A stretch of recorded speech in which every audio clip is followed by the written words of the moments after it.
डाकू खड़ग सिंह का कहानी। माँ को अपने बेटे से, किसान को अपने लहलाते खेत, गुरु को अपने शिष्य और साहूकार को अपने देनदार को देखकर जो आनंद प्राप्त होता है, वही आनंद बाबा भारती को अपने घोड़े को देखकर होता था। भागवत भजन से जो समय बचता वह घोड़े को अर्पण कर देता था। यह घोड़ा बहुत सुंदर और बलवान था। इसके जोड़ का घोड़ा सारे इलाके में नहीं था। बाबा भारती उसे सुल्तान कहकर पुकारते थे। अपने हाथ से खरहा करते, खुद दाना खिलाते और देख देख कर प्रसन्न होते थे। उन्होंने अपना सब कुछ छोड़ दिया था।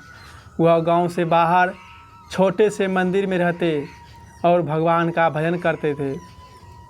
सुल्तान से बिछड़ने की वंदना उसके लिए वो सहाय थी। ये उसको चाल पर लट्टू थे। वे कहते थे कि सुल्तान ऐसे चलता है जैसे घनघटा को देखकर मोर नाचता हो। जब तक संध्या के समय सुल्तान पर चढ़कर 8-10 किलोमीटर चक्कर वे नहीं लगा लेते थे, तब तक उन्हें चैन नहीं आता था।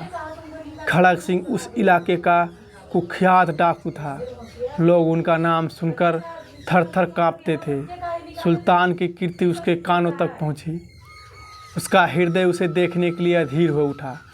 एक दिन दोपहर के समय वह बाबा भारती के पास पहुंचा और नमस्कार करके बैठ गया। बाबा भारती ने पूछा, खड़ग सिंह, क्या हाल है? आपकी दया है, खड़ग सिंह ने सिर झुकाकर उत्तर दिया।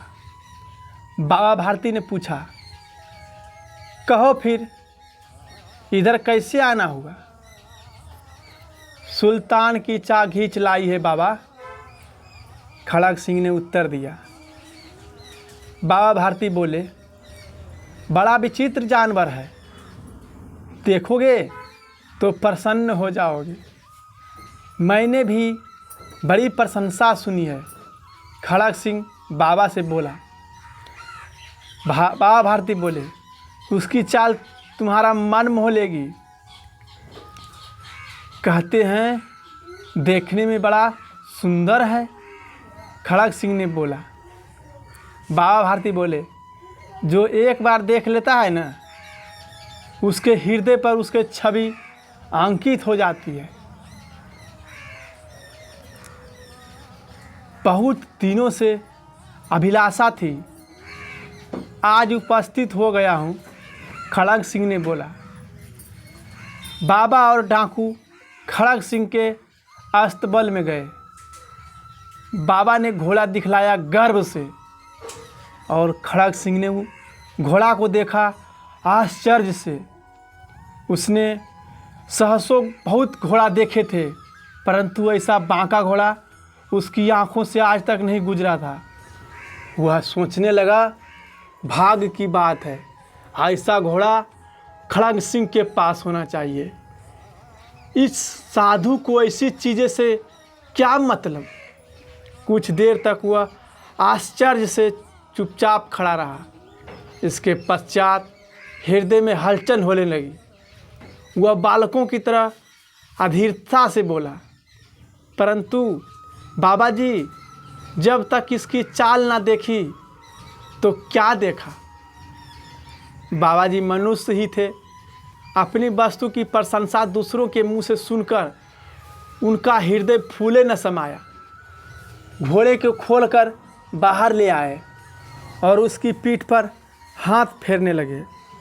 एकाएक वो चक्कर सवार हो गए। घोड़ा वायु से दौड़ने लगा।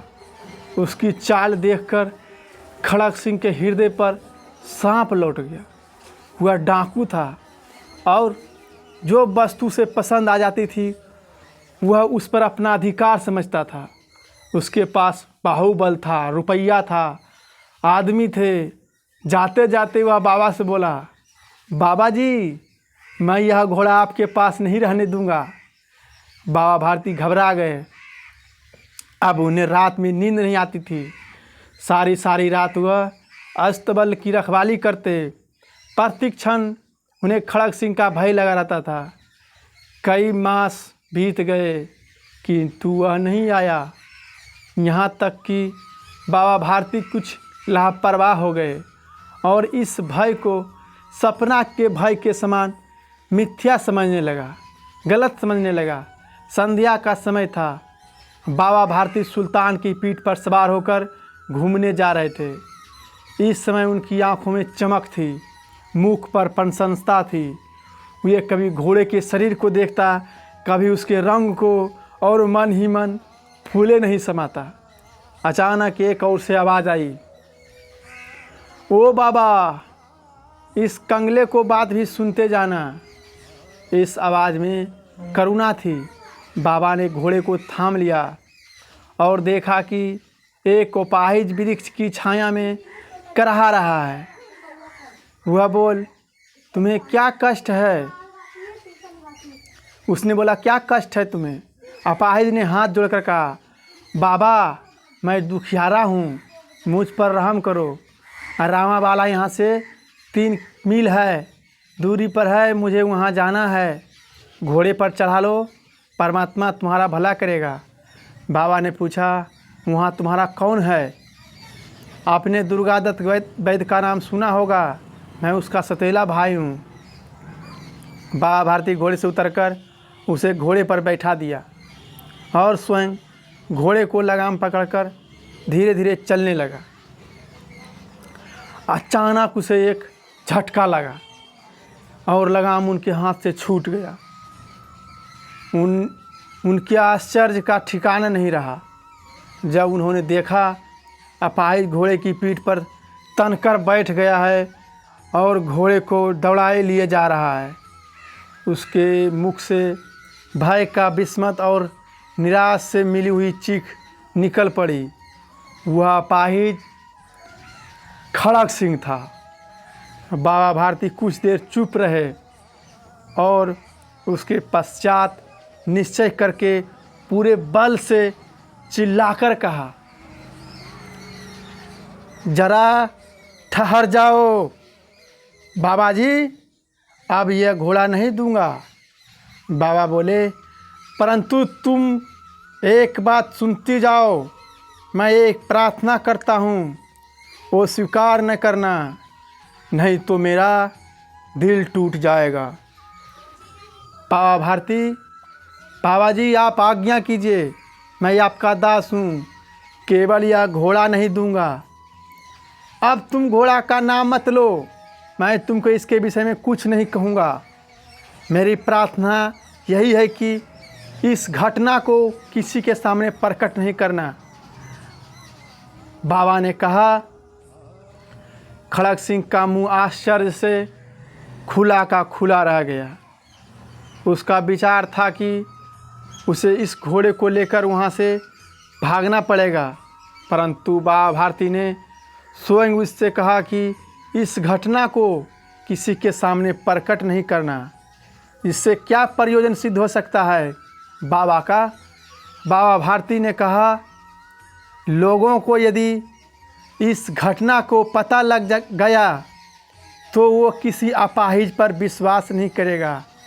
यह कहते कहते उन्होंने सुल्तान की ओर से मुंह मोड़ लिया, जैसे उसको कोई संबंध ना हो। बाबा भारती चले गए, परंतु उनके शब्द खड़ग सिंह के कानों में उसी प्रकार गूंज रहे थे। रात्रि के अंधकार में खड़ग सिंह बाबा भारती के मंदिर में पहुंचा। चारों ओर सन्नाटा छाया हुआ था। आकाश में तारे टिमटिमा रहे थे। थोड़ी दूर पर गांव में कुत्ते भौंक रहे थे।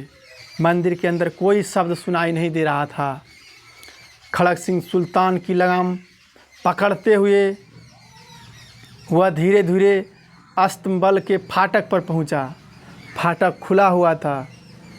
किसी समय वहाँ बाबा भारती स्वयं लाठी लेकर पहरा देते थे, परंतु आज उन्हें किसी चोरी अथवा डाकू का भय नहीं था। खड़ग सिंह ने आगे बढ़कर सुल्तान को उसके स्थान पर बांध दिया और बाहर निकलकर फाटक बंद कर दिया। इस समय उसकी आंखों में पश्चाताप के आंसू थे। रात्रि का तीसरा पहर बीत चुका था। चौथा पहर आरंभ होते ही बाबा भारती ने अपनी कुटिया से बाहर निकलकर ठंडे जल से स्नान किया।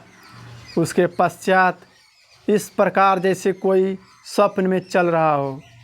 उनके पांव अस्तबल की ओर बढ़े, परंतु फाटक पर पहुंचकर उनको अपनी भूल प्रतीत हुई। साथ ही घोर निराशा ने पांवों को मन भर का बना दिया था। वे वहीं रुक गए। घोड़े ने अपनी स्वामी के पांवों की चाप को पहचान लिया और जोर से हिनहिनाया। अब बाबा भारती आश्चर्य और प्रसन्नता से दौड़ते हुए अंदर घुसे और अपने प्यारे घोड़े के गले से लिपटकर इस प्रकार रोने लगे मानो कोई पिता बहुत दिनों से बिछड़े हुए पुत्र से मिल रहा हो। बार बार उसकी पीठ पर हाथ फेरते, बार बार उसके मुंह पर थपकियां देते। फिर वे संतोष से बोले, अब कोई गरीबों की सहायता से मुंह नहीं मोड़ेगा। स्पीक कोयमुथुन। इसी प्रकार का कहानी सुनने के लिए इस चैनल को सब्सक्राइब करें, लाइक करें, शेयर करें, कमेंट करें।